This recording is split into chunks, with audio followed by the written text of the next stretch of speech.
Shalom, shalom. We are back at you with another lesson through the power and the spirit of Yehovah Hashem Yehoshai, by Hashem Rakakwadash, giving double honors to all the elders and the apostles of Great Millstone, and rise up to the house of David. Psalms chapters 2 and 10 says, Be wise now therefore, O ye kings, be instructed, ye judges of the earth.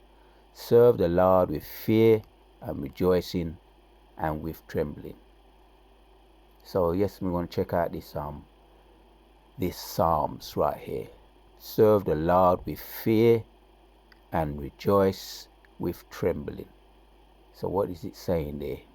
Very basic, but we're going to check it out. Looking up certain words today in this this going to be a word search through the power and spirit of Yahweh Shemashai. Abaratazai be edifying to all the Akim out there, man.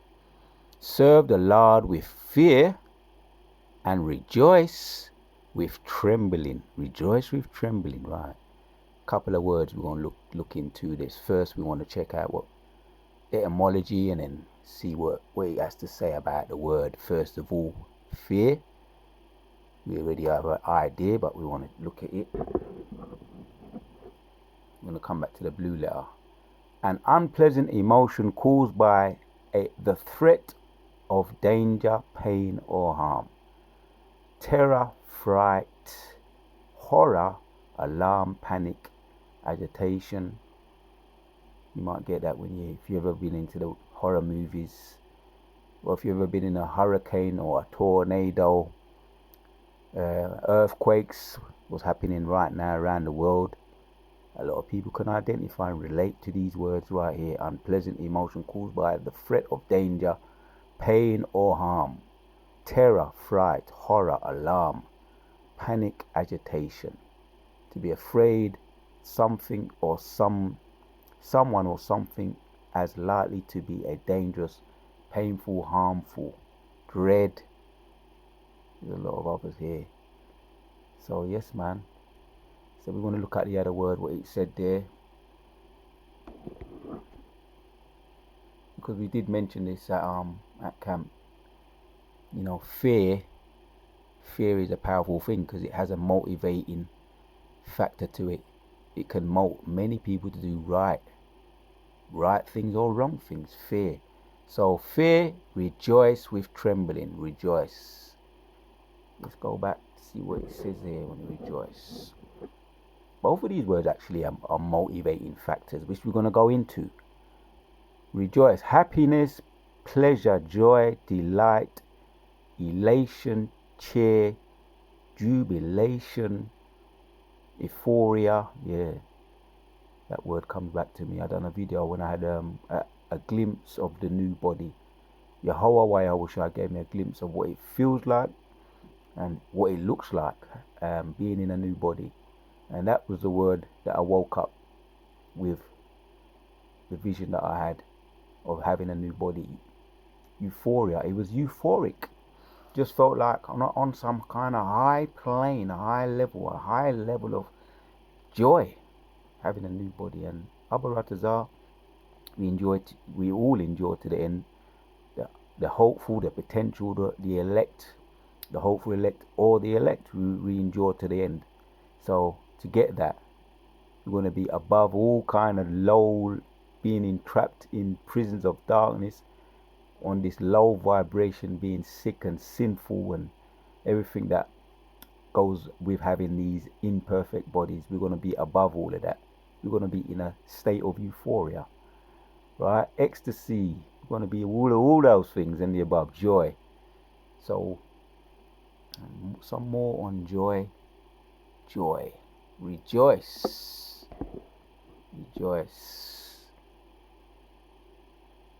We just looked at this synonym. Now we're looking at rejoice, the meaning.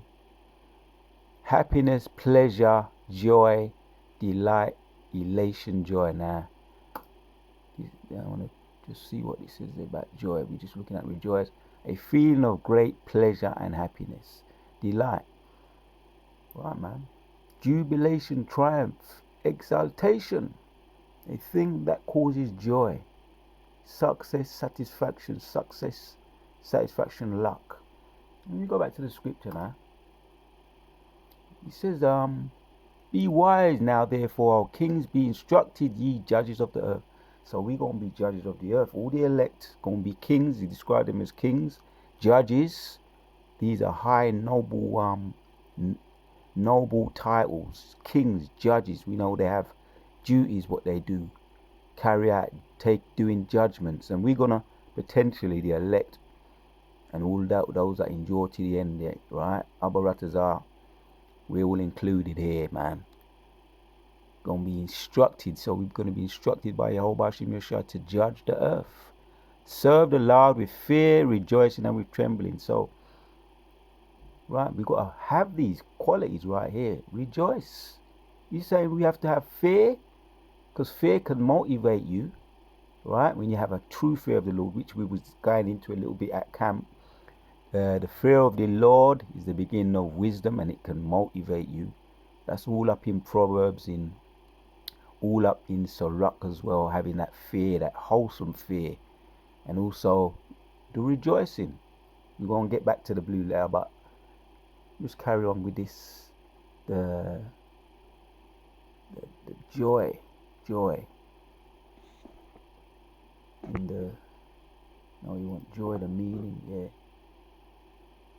jubilation, triumph, because joy, as we're going to go back to the blue letter, take a look at really the root of it. To feel, right, rejoice. I felt shame that I had ever enjoyed in the comforture of pain. This comfort of pain is a strange one, right? There's a method to the madness. Here's another one. The etymology of joy, rejoice. To own goods, property, possessions, right? That's how that I can see how a carnal person would be thinking like that. You know, that's how they ease them. They believe that riches and wealth brings happiness, which we know it don't. If you're not fulfilled spiritually, if you're not have a fulfilled life, which when we get there, Abba Ratazar, we will enjoy to the end in the kingdom. We're gonna be fulfilled, and our cup's gonna runneth over, as King David said, our cup shall runneth over with joy. Yeah, it's not all about possessions, but let's just carry on. Possession of the fruition of the present particle stem of rejoice, gladness. We want to hit the point we're looking for. Gladness, to be glad from, right? Joy, to be glad. That's right. Make joyful, gladdened, intransitive, meaning be full of joy. Serving the Lord, right? That's what he's saying there. So it's not all sadness, right? Serve the Lord with fear and rejoicing and with trembling. Let's check it out now. We looked at the etymology and the Google. What is it saying here now? Let's go in. And rejoice. In the, first of all here. Strong's H 1523. First entry. Gil. Second entry. Ghoul. All right. Ghoul. And third entry. Goal. All right, man. To rejoice, exult, be glad. So Yehovah Yahushua is saying, serve him with gladness. Yeah, be glad. Yeah. To rejoice, tremble from fear. Rejoice. That's what scripture does say. So there's a combination, really, it's giving us a balance. Because fear motivates one. Fear of the Lord, right? Fear of the Lord motivates you, and it should to do right in his eyes. To serve him with fear and with trembling. Yeah, to do right. Now, on the other hand, someone had a gun to your head, and you was scared of that person, a kingpin or some kind of gang leader, told you to go and do X, Y, Z, you might get fearful to do wrong. You understand? Some people have cowered to fear to do wrong. So fear can motivate you both ways, to do right or to do wrong. So we're talking about the fear to do right, fearing the Lord, to do what is right in his eyes. That's the motivating factor right here. Fear. So with trembling, you want to get that fear, man. And if you ain't got that fear, we're trying to get there, right? And you know what? There's levels to it. When you first come into truth, you might have certain goals and motivations, and you may have came in for whatever reason, or you may have just liked the sound of, being able to bump them Edomites on the head in the kingdom. You might have liked the sound of that, or having Isaiah 4:7 women, which means completion, having more than one woman. You might like the sound of that, but you know what? As you grow, just like in life, as you grow, your priorities change, and they should change. Trembling, fear. So the more you fear, and there's levels to fear. You want the wholesome fear of Yahweh Shemeshah. There's levels. You should grow in that fear, and the more you grow to fear, that more you're motivated. And you know what? When you start to see these things taking place, as we know, what happened with Shadrach, Meshach, and Abednego, those fearful, they had a fear of the Lord. They wouldn't keel over or bow to the golden image. That was a righteous fear. And because of that fear, that wholesome fear, they didn't cow down to Nebuchadnezzar. They was dashed into the fiery furnace, and it was heated up. They didn't cow to that. And after they came out. I think it's Daniel, the book of Daniel. It might be the book of Daniel, chapters 3. I haven't looked at that in a while, but the point I'm making is that they had that fear, and they didn't cow down.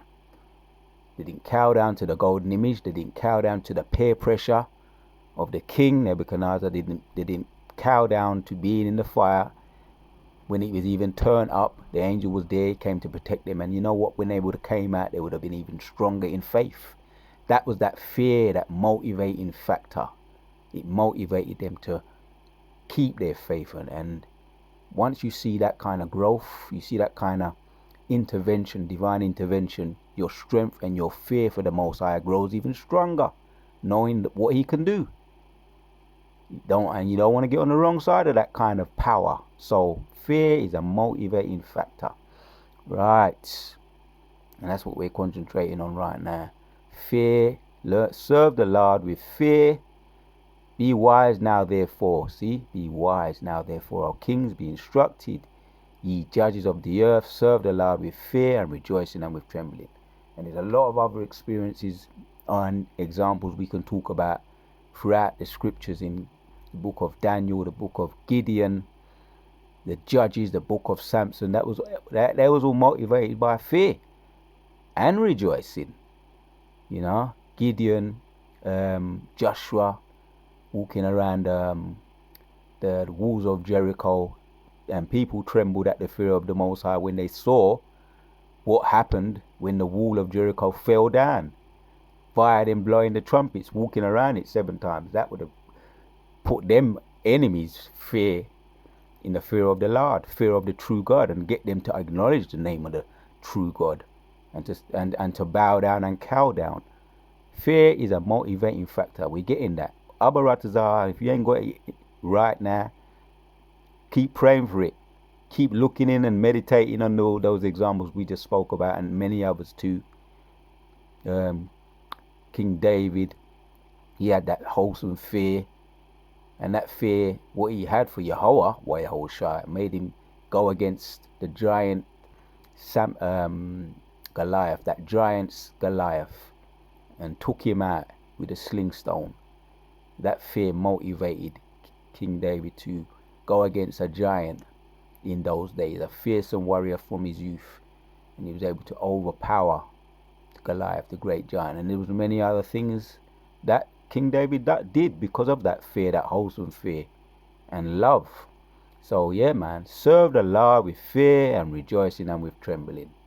Now, you want to look at a little bit more the motivating factor. There's another thing that can motivate us, right? We looked at the other word, joy. Now, let's go to Hebrews 12. I'm just going to make this point. Abaratazar, it's edifying to the Akims. Yeah. Yahushai's example in Hebrews chapters 12 and 1 says, wherefore, seeing we also are compassed about with a so great a cloud of witnesses, let us lay aside every weight and the sin which doth so easily beset us, and let us run with patience the race that is set before us, looking unto Yahushua, the author and finisher of our faith, who for the joy, right, served the Lord with joy and with trembling, for the joy that was set before him, endured the cross, despising the shame, and he sat down at the right hand of the throne of God, right? So what was a motivating factor here? Looking unto Yahushua, the author and finisher of our faith, who for the joy that was set before him. It was a joy that was set before him. He endured the cross, despising shame, and he sat down at the right hand of the throne. So what gave him that joy, man? See, the end goal, being able to be sat down at the right hand of the throne of God. So it was a joy that was set for him. That was he was thinking of. That was the end goal. And that gave him joy throughout his race.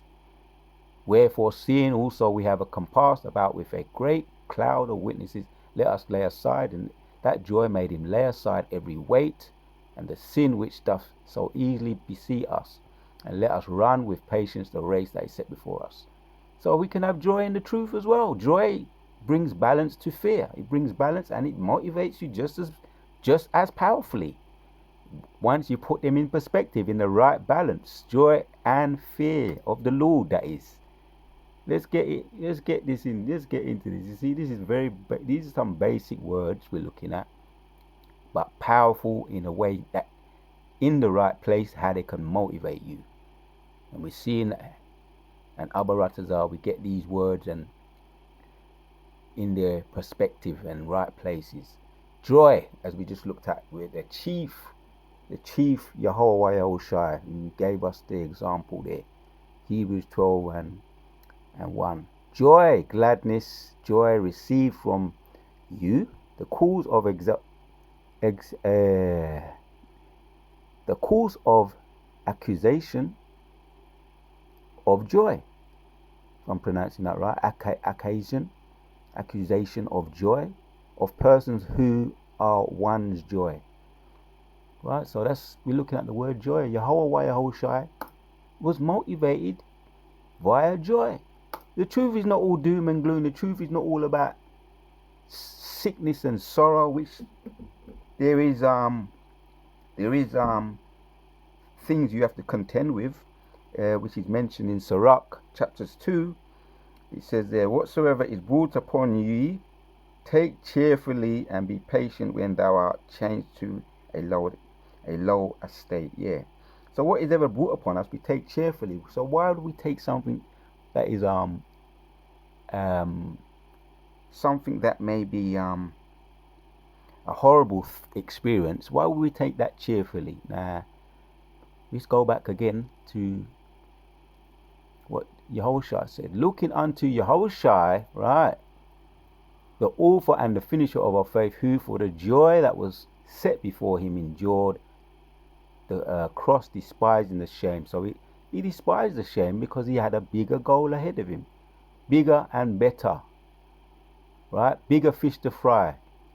He endured all those things. Shame. He carried his torture stake, right? Because he knew the end goal was that he will be sat down at the right hand of the throne of God, and he's in that position right now, as we speak, ruling, right, doing things, sending angels out. The angels are coming back. They've carried out their goals. They've a lot of things are happening. The prophecies. This is the hopeful year of all the prophecies coming to pass. And Yahushua is in his position where he's getting ready to come back and do the things that he said he would do. which he's doing a lot of things now via this through the spirit, right? But when he comes back in the flesh, he ain't gonna meet Isaiah 47:3. He says he will return and he ain't gonna meet us as a man. Isaiah 26, he's gonna come and he's gonna call up his armies anointed. He's elect, right? He's gonna come because he's angry. Yahweh Shai, right? Yahweh Shai, he saves, he delivers. That's the meaning of his name in the Hebrew. He's gonna come back and he's angry to take vengeance upon this wicked world, man. So why would we feel joy when we're coming across challenges? The scripture in James also goes into that. James chapters 1. Consider it all joy when we meet with various trials, knowing that these tribulations bring out endurance, man. They make for a better person. They refine us to bring out a stronger, more refined, more spiritual, more sharp person through the spirit. And we know the analogies about going to the gym and doing all the things that you should be doing, like keeping on top of yourself via the health, via the herbs to the best of your ability, via the health, what you eat, the herbs, what you eat, and doing your exercise to the best of your ability. And you know, that's just give you an idea. When you do those things, you always enjoy it, going to the gym and pushing them weights, whatever you do. If it's cardio, you don't enjoy going through it, the pain that it brings, but you're thinking of the long-term benefits, the end goal, right? So that's why we feel that joy when we meet with those various trials. Whatsoever is brought upon ye, take cheerfully, be patient when thou art changed to a lower state. For gold is tried in the fire, and the acceptable men in the furnace of adversity, right? Shadrach, Meshach, and Abednego, those examples really make a strong point. And that's why they're in there written down for us, man. Blueprints. Samson, Daniel again, right? All those strong, faithful men, all mentioned in Hebrews chapters 11. Faithful men. Moses, right, man? Enoch. So they had joy that was set before them. That was why they was able to endure what they did. And here's another reason why we can have joy. All I did was just tapped in joy in Psalms. In the blue letter. You got other precepts here that come up too, man. Let them shout for joy. Psalms 35 and 27. I'm going to read a couple of them. Let them shout for joy and be glad that favor my righteousness. Cause ye let them say continually, let the Lord be magnified. And King David was known for his praising the Lord, man. He was a well liked. Let me say it right. He was beloved. King David was beloved of Yahweh Shemel Shai because of his joy and because of how he praised him, how he felt about Yahweh Shai. How he felt about Yahweh Shai, he wrote it down in his Psalms. A lot of those Psalms. And he expressed it. Let Lord be magnified. Let me read it again. Let them shout for joy and be glad that favor my righteous cause. Yeah, let them say continually, let the Lord be magnified, which have pleasure in the prosperity of his servants. Yeah, he has pleasure in you prospering. Imagine that. And now, you know what? I might even do another video on this, just on that verse there. Yahweh Shai says, let Lord be magnified, which have pleasure in the prosperity of his servants. He has pleasure in you prospering when you serve him with joy. Now that is a true God, man. That is a God that likes to reward his children. And that's what a good father does. He likes and he enjoys. He enjoys to reward his children when they do right by him. That is what fathers do. They bless their children. They reward their children. And even owners of pets, if they're good owners of pets, they reward their dogs for doing their chores and carrying out their chores, just like parents do with their children. They reward their children for carrying out their chores, and the better you do your chores, the more rewards you get. It's not deep, it's not rocket science, it's quite very, very straightforward. But you got to understand, the fear is the motivating factor to do right.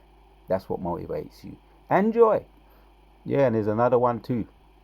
What makes us feel happy when we are met with various trials or whatsoever is brought upon us, we take cheerfully. There's another aspect of that too. This is the last one. I'm going to bring this out just to make the point, drive it home a little bit further. Abaratazar, Hebrews chapters 6 and 10 says, "For God is not unrighteous to forget your work and labor of love which ye have showed toward his name." So all the little things you've done, and you may have forgotten the little things you've done, getting to camp every day, however you feel, and we all got our stories, doing little chores which you may forget, doing the videos you may forget, the effort that goes into it. I personally not really techie, but finding my way around little conundrums and figuring things out to put a video up. Eventually you did it, but the most I was you saw the effort that you put in to get in to do that video, and the little challenges that you have to overcome to get to camp, to do the video, whatever, all these other things that you may have forgotten about. It says here, for God, you may have forgotten, right? Or even, people themselves may have not even known what you had to go through to do what you're doing now. Yeah, for God is not unrighteous. People forget, you forget. Yeah, a lot of things we forget. God is not unrighteous to forget your work and labor of love which ye have showed toward his name, in that you have ministered to the saints and do minister. You've done so and you continue to do so. That's the effort. That takes effort to do that. Yeah. So we may forget, people forget, but Yahweh don't forget your work and the labor of love which ye have showed toward his name, in that ye have ministered to the saints and do minister. Yes. So yeah, man, that is a fear that motivated you to do that. The fear and the joy of serving Yahweh Bashim Yoshai. And here's another motivating factor too. And we can end with this one. The motivating factor to do what is right, to serve our Father. Hebrews chapters 12, now jump down to 8, says, "But if ye be without chastisement, wherefore all are partakers, then ye are bastards and not sons." As a matter of fact, let's take it to 6. It says, "For whom the Lord loveth, he chastiseth and scourgeth every son whom he receives." Right. Let's go back to Sirach chapters 2 and 4 says, "Whatsoever is brought upon thee, take cheerfully, and be patient when thou art changed to a lower state. For gold is tried in the fire, and acceptable men in the furnace of adversary." Right, you see the point there? For whom the Lord loveth, he chastiseth. That is why you're being brought down to a lower state, right? And you're being refined in the fire, and acceptable men in the furnace of adversary. The chastisement and scourges every son whom he receiveth. See that?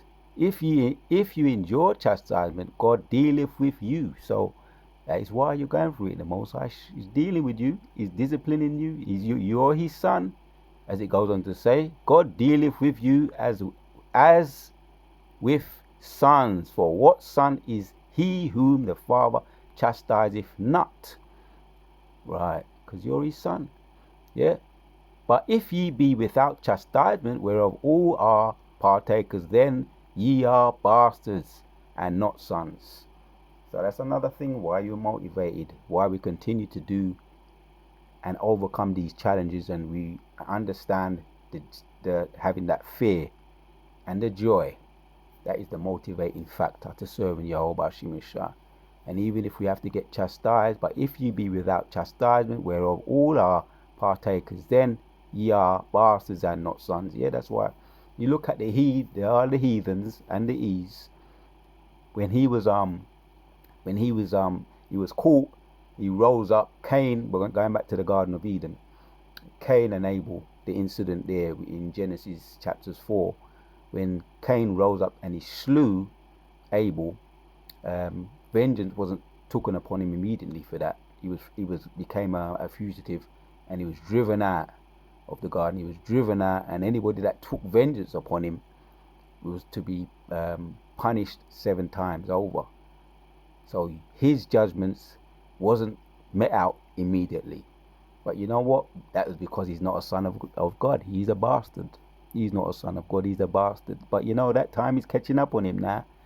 That time when he was a fugitive, all the things he'd done, now those curses are falling upon him.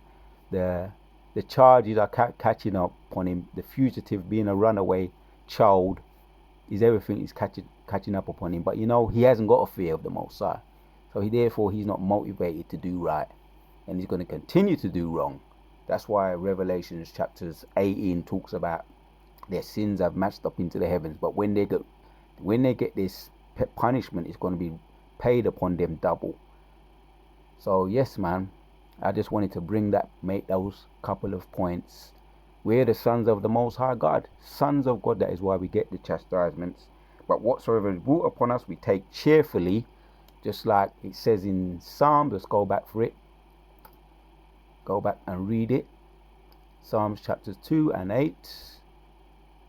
Let's go to 9. 10. Be wise now, therefore, O ye kings, be instructed, ye judges of the earth. Sons of the earth, we're described as sons of God, or kings, or judges, right? Serve the Lord with fear and rejoicing and with trembling. So I just wanted to hit those particular precepts and bring out those words. It was a word search. Abba Ratazar, it was edifying, man. Fear and joy, they both have a motivating factor. Fear motivates you to do right, to stop and not do wrong. Joy keeps you in the race, to finish the race, to enjoy the rewards, as we looked at the precept in Hebrews, man. Matter of fact, listen, so nice, you got to read it twice. Hebrews chapters 12, let's go back up and read it again, man. It says in 2, looking unto Yahushua, the author and finisher of our faith, who for the joy that was set before him endured the cross, despising the shame, and he sat down at the right hand of the throne of Yahweh. All praises to Yahweh B'Hashem Yoshai. May we learn and continue to grow in the fear and with the joy and the serving of the Yahweh B'Hashem Yoshai. Shalom to all the sincere Akimis. On to the next.